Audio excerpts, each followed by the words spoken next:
School থাকা উচিত ছিল। দেখো কোনো কিছু থাকা উচিত ছিল কোনো স্থানে।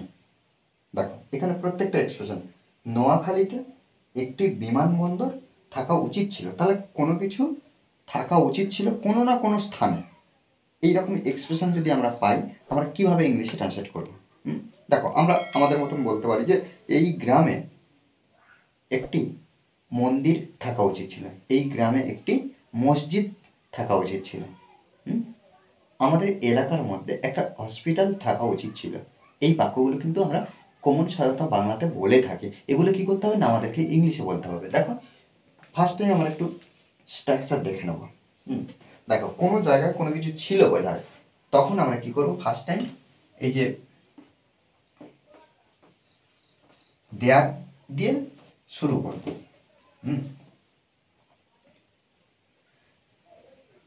ওকে, দেয়ার দিয়ে শুরু করব। থাকা উচিত ছিল, থাকা উচিত ছিল, উচিত ছিল, এই যে উচিত ছিল, শুড হ্যাভ, শুড হ্যাভ বিন ব্যবহার করব। তারপরে যেটা থাকা উচিত ছিল আমরা সেটা লিখবো, অর্থাৎ নাউন, কোনো না কোনো নাউন আসছে, নাউন ব্যবহার করব। তারপরে আমরা কি করব, কোথায় থাকা উচিত ছিল, কোন স্থানে, সে স্কুলে হোক, কোনো গ্রামে হোক, আর কোনো জায়গায় যেখানে হোক না কেন আমরা সেই বিষয়টা এখানে লিখবো। তাহলে এখানে আমরা প্লেস বলে লিখতে পারি। আমরা যখন ইংলিশ স্ট্রাকচার লিখবো তখন আমরা কি এখানে প্লেস বলে লিখে দিলাম, বোঝার সুবিধার্থে। এখানে কি দেয়ার ব্যবহার করলাম, শুড হ্যাভ বিন, প্রত্যেকবারে থাকা উচিত ছিল, should have been plus noun, তারপর প্লাস প্লেস।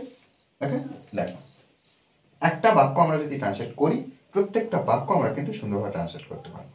দেখো এই গ্রামে একটি স্কুল থাকা উচিত ছিল, তাহলে এখানে আমরা দেয়ার ব্যবহার করব, দেয়ার।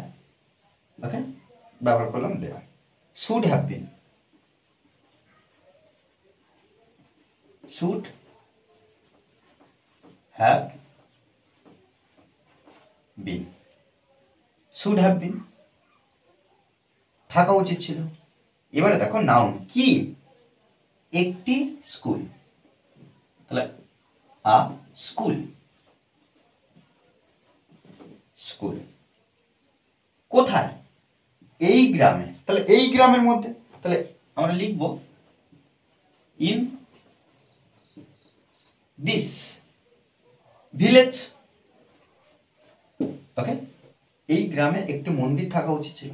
দেখো এখানে আমরা লিখব there should, should have been কি, একটি মন্দির, তাহলে আ টেম্পল,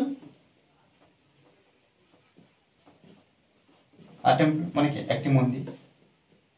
কোথায়, এই গ্রামে। একইভাবে কি করবে, in this, in this village. Okay, নোয়াখালীতে একটি বিমানবন্দর থাকা উচিত ছিল, তাহলে একইভাবে আমরা কি করব, there should have been, there should have been, থাকা উচিত ছিল, থাকা উচিত ছিল। এবার দেখো নাউন একটি বিমানবন্দর, আ এয়ারপোর্ট,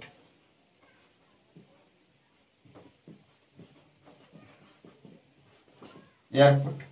নোয়াখালীতে, তাহলে নির্দিষ্ট নোয়াখালীতে অ্যাড ব্যবহার করবো, অ্যাট নোয়াখালী। ওকে, এই বিদ্যালয়ে একটি গ্রন্থাগার থাকা উচিত ছিল, তাহলে দেখো there should have been, there should have been একটি গ্রন্থাগার, আর লাইব্রেরি,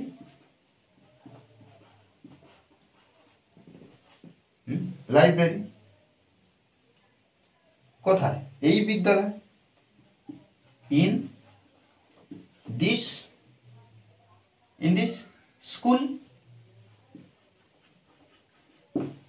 ইন দিস স্কুল, এই বিদ্যালয়। তাহলে দেখো এই এলাকায় একটি নলকূপ থাকা উচিত ছিল।